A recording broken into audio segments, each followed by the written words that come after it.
अपन mobile से भेज दिया।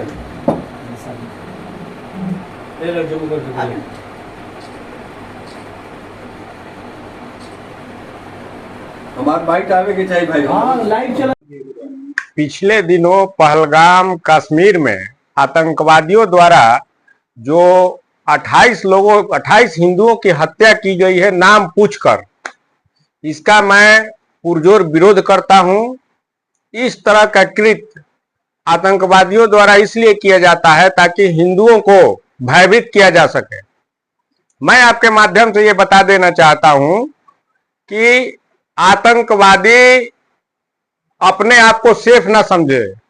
कल और आज में अंतर है, कल की भारत और आज की भारत में अंतर है। आतंकवादियों को मुंह तोड़ जवाब दिया जाएगा भारत सरकार के द्वारा, रहने की पनाह नहीं मिलेगी। मैं आपको माध्यम से ऐसा विश्वास दिलाता हूं और मैं भारत सरकार से ये निवेदन करता हूं, आग्रह करता हूं कि इन आतंकवादियों को इनके 72 हुरों के पास जल्द से जल्द पहुंचाए। इसके लिए हिंदू संगठन भारत सरकार के कदम से कदम मिलाकर चलने को तैयार है।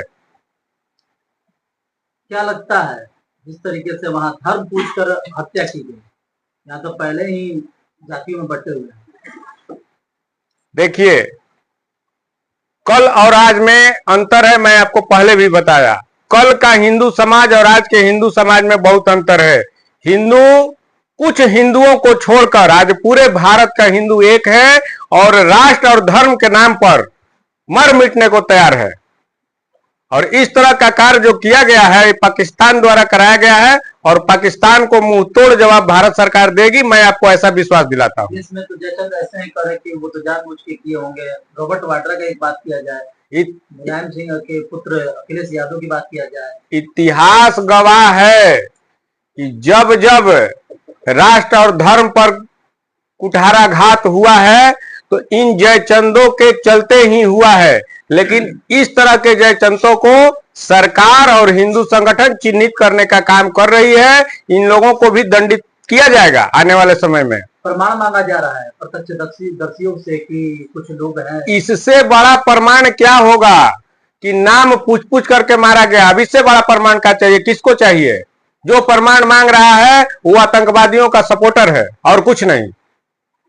वोट बैंक है कि मोदी सरकार और मीडिया चैनलों के द्वारा ये भ्रम फैलाया गया है कि वहां नाम पूछकर या धर्म पूछकर उनकी हत्या की गई। ये लोग वोट बैंक की राजनीति कर रहे हैं और कुछ नहीं। ये सबको पता है कि सच्चाई क्या है, लेकिन ये जानबूझकर दिग्भ्रमित करने का काम कर रहे हैं। क्यों किया गया इस तरीके की घटना? आखिर क्या वजह था? कुछ वजह तो देखिए,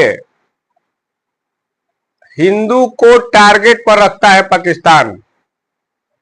पाकिस्तान चाहता है कि भारत मुस्लिम राष्ट्र बने। इसी का मद्देनजर, इसी उद्देश्य से वो आए दिन इस तरह का घटना कांग्रेस की सरकार में कराता था। भाजपा की जब से सरकार आई है तब से इन लोगों का इस तरह का कार्य करने में बहुत कठिनाई होती। कभी कदार करते हैं, जब भी करते हैं तो मुंह तोड़ जवाब मिलता है और इस बार भी मिलेगा इन लोगों को मुंह तोड़ जवाब। इसमें 100% पाकिस्तान का हाथ है और कोई बात नहीं है। किस तरीके का मुंह तोड़ जवाब देना चाहिए? पानी बंद तो कर दिया तो क्या सैनिक कार्रवाई होगा। मैं भारत सरकार से मांग करता हूं कि सैनिक कार्रवाई हो पाकिस्तान पर। अगल बगल में दुश्मन नहीं पालना चाहिए। दुश्मन को दबा के रखिए। अगर ये बदमाशी कर रहे हैं, आतंकवादी हमला कर रहे हैं तो इन पर सैनिक कार्रवाई होना चाहिए और होगा।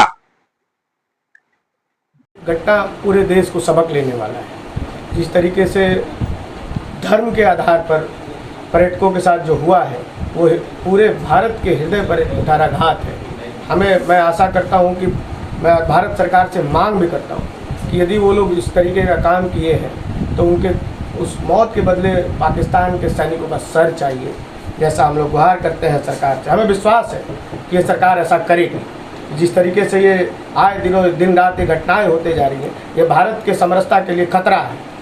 ऐसे घटनाओं को पूरे भारतीयों को मिलजुल कर एक साथ यदि इसके लिए युद्ध की तैयारी करनी हो तो भारत सरकार को युद्ध भी करना चाहिए कि इजराइल अपने छोटे कुछ नागरिकों के लिए एक देश को बर्बाद कर सकता है जो इस भारत के नक्शा में, पूरे विश्व के नक्शा में छोटा दिखता है। लेकिन हम भारत इतना प्रबल होते हुए भी जब हम 65 में जब गरीब थे तो पीओके तक जाके हासिल किए थे। मैं नरेंद्र मोदी जी से आग्रह करता हूँ कि इस बार पूरे पाकिस्तान को अब नेस्तनाबूद कर दीजिए। भारतीय हम इसके लिए यदि यातनाएं भी सहनी है तो हम सहने के लिए तैयार हैं।